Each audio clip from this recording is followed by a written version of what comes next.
Весной прошлого года в администрации города родился уникальный проект – реставрация знаменитого Спасского селения. Культурное наследие, которое сегодня практически визитная карточка Алекминска. Уникальные примеры деревянного зодчества, которые сохранились по сей день. Эти дома есть на исторических фотографиях скопца фотографа Ерофея Ереська, которые хранятся в Музее земледелия города Алекминска.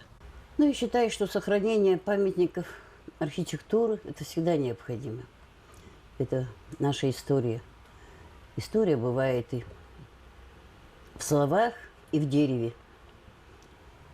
Так вот, этот дом, конечно, он самый был значимый дом, потому что наш первый фотограф, Ерофей Петрович Ереська, на всех фотографиях, которые у нас хранятся в музее, он вот на фоне этого именно дома как раз фотографировал, когда прибывает обоз, например, с товаром из верблюдов, да, вот. Далее какой-то конный обоз тоже, они торговали же скопцы. Вот. А рядом была с этим домом вот лавка скопца Мигачева, который был подрядчиком строительства всех культовых сооружений, как Спасского собора, так и Иоанна Притеченской церкви Первого Нерюктя. Его вызывали в Якутск, даже разрешение давали, чтобы он там тоже в строительстве поучаствовал в культовых сооружениях. Что можно сказать, почему надо реставрировать и сохранить именно этот дом?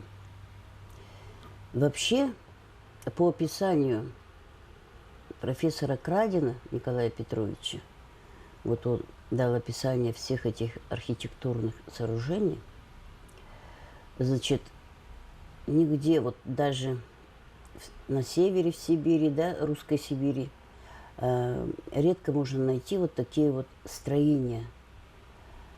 Они строились особым путем, особым, если вы заметите, посмотрите, вот наличники, например, украшались как деревянные, да, в домах этих, то на одном доме можно обнаружить, допустим, 3-4 окна, если где, и совершенно разные наличники.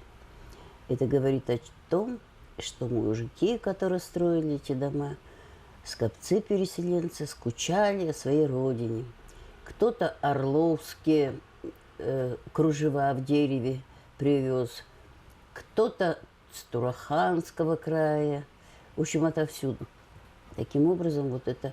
И они в линеечку вот были построены, как описывают историки, в устье реки Аллайка. Построено селение скопеческое, Спасское, из 90 домов по обе стороны реки. О том, что необходимо сохранить эту страницу истории, говорили давно и многие. Но выделить такую сумму казалось неподъемной ношей для бюджета и города, и района. Участие в конкурсе Российской Федерации стало той реальной возможностью наконец-то воплотить давнюю задумку в жизнь. Проект, который охватывал не только реставрацию дома, но и часть территории, смог убедить строгое жюри. Как итог, первое место и 30 миллионов на реализацию.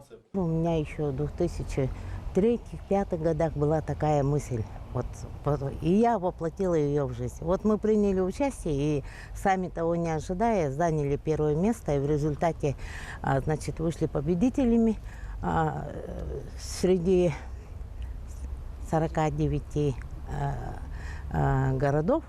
Вышли победителями, и нам, значит, дали субсидию в размере 30 миллионов рублей. Мы, когда этого, значит, узнали, очень обрадовались, заказали проектно-сметную документацию. Работы начались. Конкурс на производство их выиграла компания из Якутска, студия «Дизайн Уран».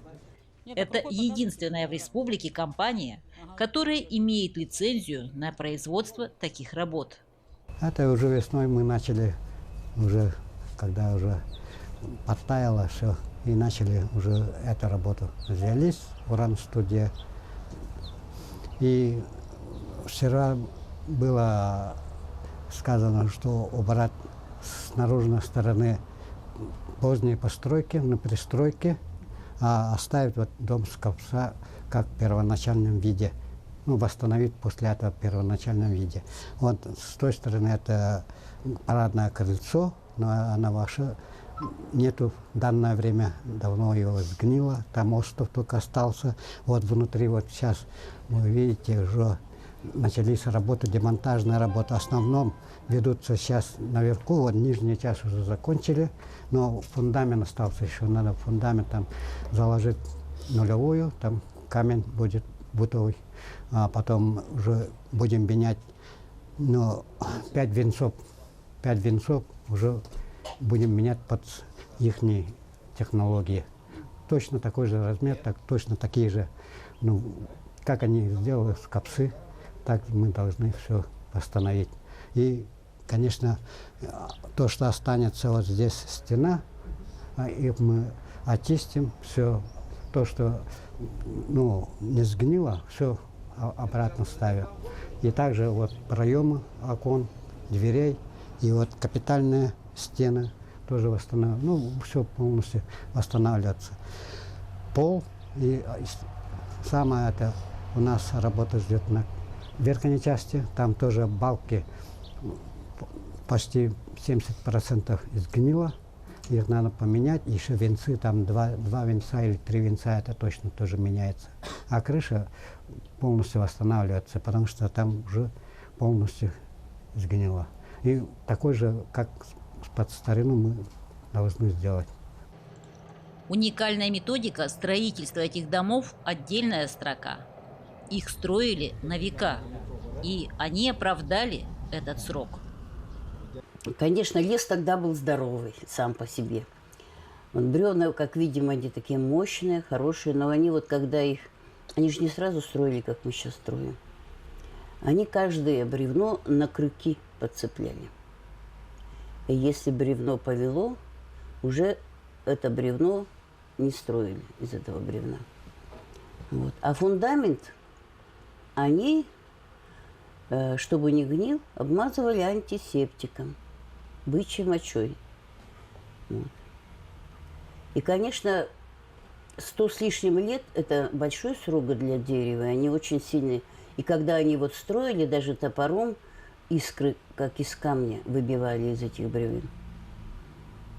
Настолько уникальная технология. Да. Работа очень трудная и кропотливая. При разборе нумеруется каждая деталь, все аккуратно складируется. Ну, трудность это как сказать, в чем трудно. Сейчас просто мы же демонтаж как бы идет, да? Угу. Сейчас вот когда будем приступать вот к этому, вот это там есть. Сейчас пока мы просто нумеруем, все это снимаем, складываем, записываем, все. Самым затратным в реставрации вышел сам дом, его необходимо восстановить 1 к 1, каким он изображен на фотографиях Ерофея Редька. Кроме этого, в планах воссоздать фронтоны, наличники, палисадник, преобразить Спасский сквер. Отдельно идет финансирование этого дома. Он обошелся нам реставрацией этого и финансирование этого дома 19 миллионов рублей. Вот практически только один этот дом потянет на это. Остальная часть, значит, сохранение Спасского сквера, будет реконструкция Спасского сквера и пешеходной зоны, начиная вот с этого дома, кончая, значит, Спасская 13. Вот где-то так. Это будет второй этап.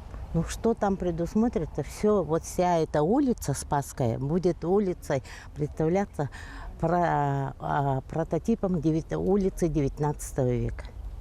Вот мы хотим сохранить, и, значит, чтобы потомки наши и мы увидели воочию, как в 19 веке, значит, жили аликминчане. В 19 веке жили аликминчане. Самое главное, что мне интересно, да, в то время, в 19 веке, река Алалайка, которую мы сейчас представляем совсем мелкой, и ее можно пешком переходить, в то время прямо вот к этому дому подплывали маленькие груженные, ну, можем там сказать, судна. Сегодня, глядя на дом, сложно представить, что к осени он будет выглядеть совсем по-другому. Но и бригада, и заказчик уверены, справятся.